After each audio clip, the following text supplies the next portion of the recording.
మహాగణాధిపతయే నమః. ఓం గురుభ్యో నమః. ఓం శ్రీమాత్రే నమః.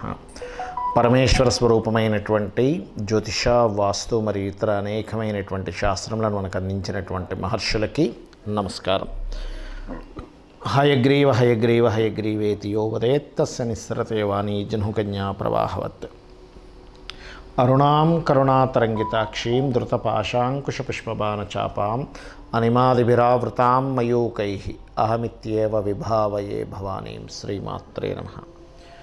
ప్రేక్షకులకి ఆ లలితాంబిక అమ్మవారి యొక్క అనుగ్రహము మరియు ఆ పితృదేవతల యొక్క అనుగ్రహం పరిపూర్ణంగా కలగాలని మనస్ఫూర్తిగా కోరుకుంటూ మనం ఈరోజు 2024 సంవత్సరంలో ప్రధానంగా శని యొక్క సంచారం వల్ల ద్వాదశ రాశుల వారు ఎటువంటి జాగ్రత్తలు తీసుకోవాలి, అదేవిధంగా రాహు ప్రధానంగా మనకి మీన రాశిలో సంచరిస్తున్నందుకు కూడా ఎటువంటి జాగ్రత్తలు తీసుకోవాలి, కేతు కన్యారాశిలో సంచరిస్తున్నందుకు ఏ జాగ్రత్తలు తీసుకోవాలి అనే ముఖ్యమైనటువంటి అంశాలు, ముఖ్యంగా శని, అదేవిధంగా ఈ 3 గ్రహాల ప్రభావం ఈ 2024 మీద ఎటువంటి ప్రభావం చూపించబోతుంది, దేశవ్యాప్తంగా అనేటువంటి విషయాలు మనం తెలుసుకుందాం. అదేవిధంగా ఏ పరిహార మార్గాలు చేసుకోవాలో కూడా నేను మీకు చెప్తాను. మకర లగ్నము, మకర రాశి, మకరం వారికి కనుక చూసుకున్నట్లయితే మీకు శని యొక్క సంచారం 2లో ఉన్నాడండి. ఇంకొక సంవత్సరం 4 నెలల పాటు ఈ ఏలినాడు శని అనేటువంటిది మీకు ఉంటుంది. మరి ఈ యొక్క ఏలినాడు శని అక్కడ ఉన్నప్పుడు మీకు కలిగేటువంటి ఫలితములు ఏమిటి అని చెప్పి చూసుకున్నట్లయితే ప్రధానంగా ఈ కాంబినేషన్ ఉన్నప్పుడు మీరు బాగా అర్థం చేసుకోండి. ఈ కాంబినేషన్ ఉన్నప్పుడు మీరు పొరపాటున కూడా బాగా అర్థం చేసుకుని మీరు పొరపాటున కూడా ఇక్కడ తొందరపాటు నిర్ణయాలు తీసుకోకూడదు. ఏ విషయాల్లోని అంటే సిగ్నేచర్స్ ఏదైనా సంతకం పెట్టేటప్పుడు కానీ, లేదా దూర ప్రాంతాలకు ప్రయాణాలు చేసేటప్పుడు, తండ్రి గారి ఆరోగ్య సంబంధించినటువంటి విషయంలోని ముఖ్యంగా జాగ్రత్తగా ఉండాలి, గుర్తుపెట్టుకోండి. అయితే 3లో రాహు నందు కొంత ధైర్య సాహసాలతోని పరాక్రమంతో మీరు చక్కగా రాణిస్తారు, అందులో ఎటువంటి సందేహం లేదు. కొంత ధైర్యాన్ని ఇస్తాడు అక్కడ. అయితే ఈ గురువు అంటే శని నుంచి శని గురువుని చూస్తున్నాడు. శని ఎలా అంటే అన్నిటితో లింక్ పెట్టుకున్నాడు. ఇక్కడ శని రాహు నక్షత్రంలో ఉంటూ గురువుని చూస్తూ అదేవిధంగా తన యొక్క ప్రభావాన్ని ఈ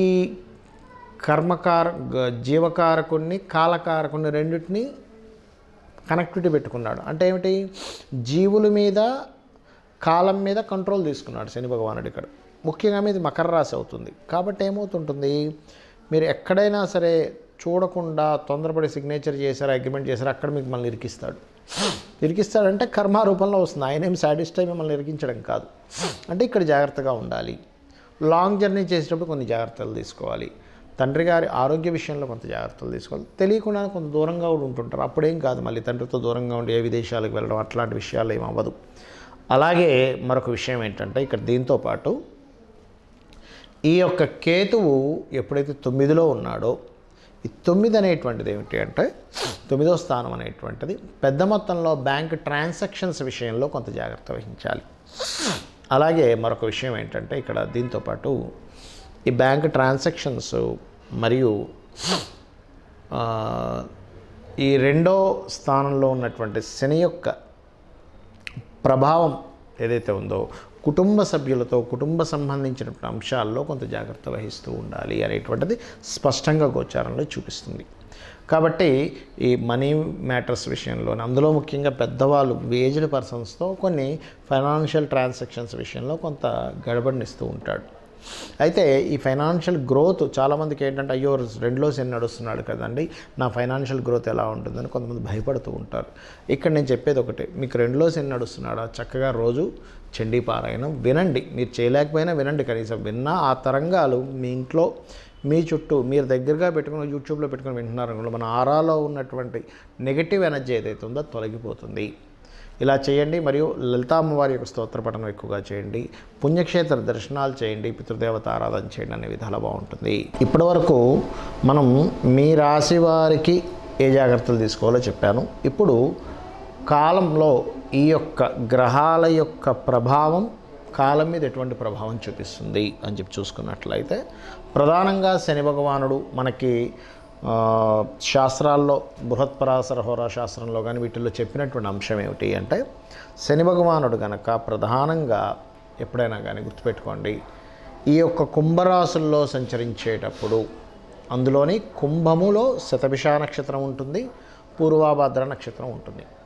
అయితే ఈ శతభిష పూర్వాభాద్ర నక్షత్రం వారు కొంత జాగ్రత్తగా ఉండాలి. ఒకటి, అక్కడ కొంచెం తల్లిగారి ఆరోగ్య విషయంలో జాగ్రత్తగా ఉండాలి పర్సనల్గా తీసుకుంటే. కానీ ప్రపంచవ్యాప్తంగా, దేశవ్యాప్తంగా, మన ఇండియా పరంగా చూసుకుంటే ఏమిటి అంటే ఇక్కడ ప్రధానంగా ఈ యొక్క సారాయి లేకపోతే అంటే మత్తు పానీయాలకు సంబంధించినటువంటి విషయంలో కొంతమంది చూడండి పలానా వైన్ షాప్స్ అవి తీసుకుని ఉంటారు, ఎక్కువ రేట్ పెట్టి తీసుకుని ఉంటారు. అలాంటి వాళ్ళు ఇబ్బంది పడతారు. ఎందుకు అంటే ఇక్కడ మత్తు పానీయాలు అమ్మేటువంటి వాళ్ళ మీద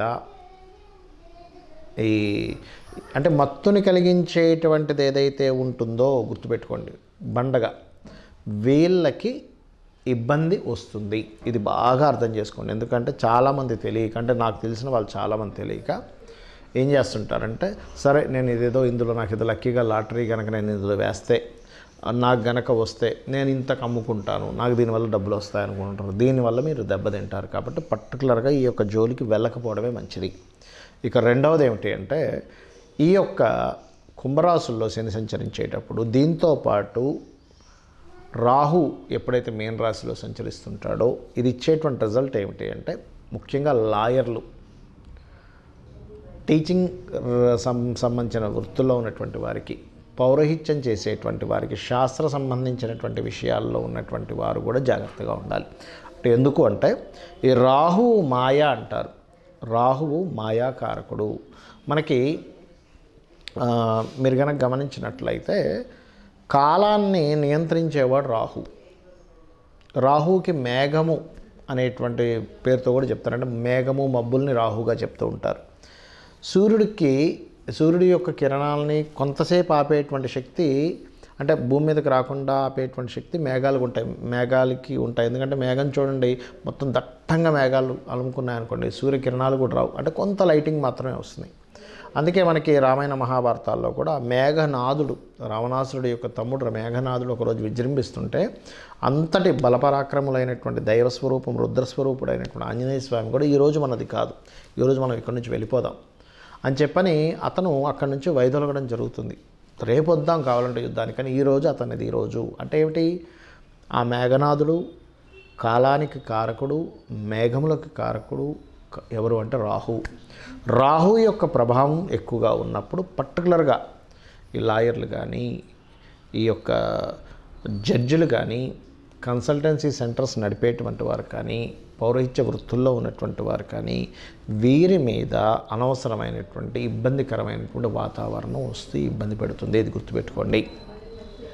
పర్టికులర్గా కుంభంలో శని సంచరించేటప్పుడు, మీనంలో రాహు సంచరించేటప్పుడు, అంటే ఈ క్రాస్ అవ్వాలంటే దాదాపుగా దీని యొక్క ప్రభావం ఆల్మోస్ట్ ఒక 4 years వరకు ఉంటుంది. ఎందుకంటే రాహు మీనంలోకి వస్తే, కుంభంలోకి వస్తే ఒక 1.5 year తర్వాత ఈ శని మళ్ళీ మీనంలోకి వెళ్తాడు. సో ఇది క్రాస్ అవుతూ ఉంటుంది. ఇదొకటి. అదేవిధంగా మనకి కేతువు కన్యారాశిలో సంచరిస్తున్నాడు. కన్యారాశి కేతు ఏం చెప్తుంది, బృహత్పరాశర హోరాశాస్త్రం ఏం చెప్తుంది అంటే కన్యారాశిలో కేతు సంచారము రాజులకి ఇబ్బంది అని చెప్తుంది. అంటే ఏంటి, ఇప్పుడు ఆల్రెడీ పరిపాలిస్తున్నటువంటి రాజులు ఎవరైతే ఉంటారో వాళ్ళకి ఇబ్బంది. అంటే ఎటువంటి ఇబ్బందులు అండి, వాళ్ళ యొక్క ఏదైతే పరిపాలిస్తున్న వాళ్ళ యొక్క రాజ్యం కోల్పోవడం. ఎందుకంటే ఒక రాజుకి శాస్త్రాల్లో చెప్పింది అయితే ఇంకా అసలు మృత్యు సంబంధమైనటువంటి విషయాలు జరుగుతాయని కూడా చెప్పింది శాస్త్రం. అయితే ఇక్కడ నేనేం చెప్తానంటే ఎప్పుడు మృత్యువే రావాలని రూల్ లేదు, గుర్తుపెట్టుకోండి. ఒక రాజుకి తన రాజ్యం కోల్పోవడమే మృత్యువుతో సమానం.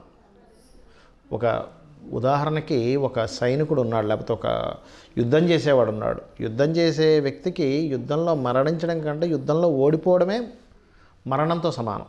అలా ఏంటంటే శాస్త్రాల్లో చెప్పినటువంటిదైతే మృత్యుతుల్యమైనటువంటిది మృత్యు సంభవము అని చెప్తూ ఉంటారు. ఎందుకు, కేతు కన్యారాశిలో సంచరించేటప్పుడు. కాబట్టి రాజులు అంటే ఇప్పుడున్నటువంటి కాల ప్రమాణంగా తీసుకుంటే సీఎంలు కావచ్చు, పిఎంలు కావచ్చు, లేనట్లయితే దేశవ్యాప్తంగా ప్రెసిడెంట్లు కావచ్చు, ఈ భారతదేశం అనే కాదు, ప్రెసిడెంట్లు కావచ్చు, అందులో పర్టికులర్గా కాశ్మీర నగరానికి సంబంధించినటువంటి విధిగా చెప్తూ ఉంటారు కేతు కన్యా రాశిలో సంచరించినప్పుడు. సో కాశ్మీర నగరానికి సంబంధించినటువంటి పరిపాలించేటువంటి వారు కావచ్చు. ఇటువంటి వారి రాజులకి ఇబ్బందిస్తుంది ఇక్కడ. మరి కేతు సంచారం కన్యారాశిలో మరి సామాన్య ప్రజలు ఏ విషయాలు జాగ్రత్తగా ఉండాలి అంటే ఇక్కడ ల్యాండర్ మీద చూపిస్తూ ఉంటుంది. ఎందుకంటే కన్యారాశి అనేటువంటి ల్యాండ్ సంబంధించిన రాశి. కన్య కానీ, వృషభం కానీ, అదేవిధంగా మకరము, ఈ మూడు కూడా ల్యాండ్స్ రిలేటెడ్ సంబంధించిన రాశిగా చెప్తూ ఉంటారు. కాబట్టి ఏమిటి, ఒక 1 year 4 months వరకు, ఇంకొక 1 year 4 months చేంజ్ ఉంది ఆ కన్యారాశిలో కేతు సంచారం. ఆ సమయం వరకు కూడా మీరు చాలా జాగ్రత్తగా ఉండాలి ల్యాండ్ మీద ఇన్వెస్ట్మెంట్ చేసేటప్పుడు. జాగ్రత్త అంటే ఏమిటి, ఒకటి ఏదైనా లిటిగేషన్ ల్యాండ్ తీసుకుంటారు తెలియక ఈ కన్యారాశిలో కేతు సంచారం జరిగేటప్పుడు. అంటే తెలియక ఇన్ని రోజులు కష్టపడి జాగ్రత్తగా పెట్టిన డబ్బులు కాస్త లిటిగేషన్ ల్యాండ్లో పెట్టి అక్కడ ఇరుక్కుపోవడం, లేదా అవతల వాళ్ళు ఏదో చెప్తారు ఏంటంటే అసలు మొన్నటి వరకు విపరీతంగా పెరిపింది, మీరు పెట్టేసేయండి ఏముండి 1 సంవత్సరం మళ్ళీ డబల్ అయిపోద్ది అంటే మనం తెలియకుండా ఏం చేస్తామంటే అప్పు తీసుకొచ్చి పెడతాం. డబ్బులు తీసుకొచ్చి ఏముంది 1 సంవత్సరంలో డబుల్ అవుతుంది కదా, అప్పు మళ్ళీ తీర్చేస్తాను, మిగిలిన డబ్బులు నాకు మిగులుతాయని. ప్రతి మనిషికి తన ధనాన్ని ఎలా పెంచుకోవాలి, తన జీవితాన్ని ఎలా అభివృద్ధి చేసుకోవాలి, తన కుటుంబాన్ని ఎలా అభివృద్ధి చేసుకోవాలి, 4 డబ్బులు ఎక్కువ వస్తే తన కుటుంబానికి ఎలా ఉపయోగపడుతుంది అనేటువంటి భావనలోనే ఉంటారు. అది తప్పు కాదు. కాకపోతే ఏంటంటే కేతు ఈ సంచారం జరిగేటప్పుడు షార్ట్ టర్మ్గా ధనం పెరుగుతుంది, షార్ట్ టర్మ్గా భూముల మీద పెరుగుతాయి అనేటువంటి కాన్సెప్ట్ పక్కకి తీసేయండి. 1 సంవత్సరంన్నర పాటు, సంవత్సరంన్నర తర్వాతే మీరు ఆ యొక్క వీటిల్లోకి వెళ్ళండి అనేటువంటిది చాలా క్లియర్గా ఈ కేతు సంచారం అనేటువంటి చెప్తుంది. మరి ఈ రాహు మాయ నుంచి బయటపడాలన్నా, ఈ శని యొక్క సంచారం కొమ్మల్లో సంచరిస్తున్నప్పుడు ఈ వీటి నుంచి బయటపడాలన్నా, కేతువు యొక్క ప్రభావం నుంచి బయటపడాలన్నా ఒకటే గుర్తుపెట్టుకోండి, ఒకటి చండీ పారాయణం. కలియుగంలో కలౌ చండీ వినాయక అంటారు. అంటే గణపతి యొక్క ఆరాధన, చండీ యొక్క ఆరాధన అద్భుతమైన ఫలితాలు ఇస్తుంది. ముఖ్యంగా కుంభరాశిలో శని సంచారం చండీ పారాయణం చేయడం ద్వారా, మీన రాశిలో రాహు యొక్క సంచారం వల్ల పితృదేవతలకి చేయడము మరియు దుర్గా ఆరాధన ద్వారా, అదేవిధంగా కన్యారాశిలో ఉన్నటువంటి కేతువు యొక్క సంచారం వల్ల నేను మీకు ల్యాండ్ సంబంధించి చెప్పాను. ఇప్పుడు కొంతమందికి అదే వృత్తిగా ఉంటుంది.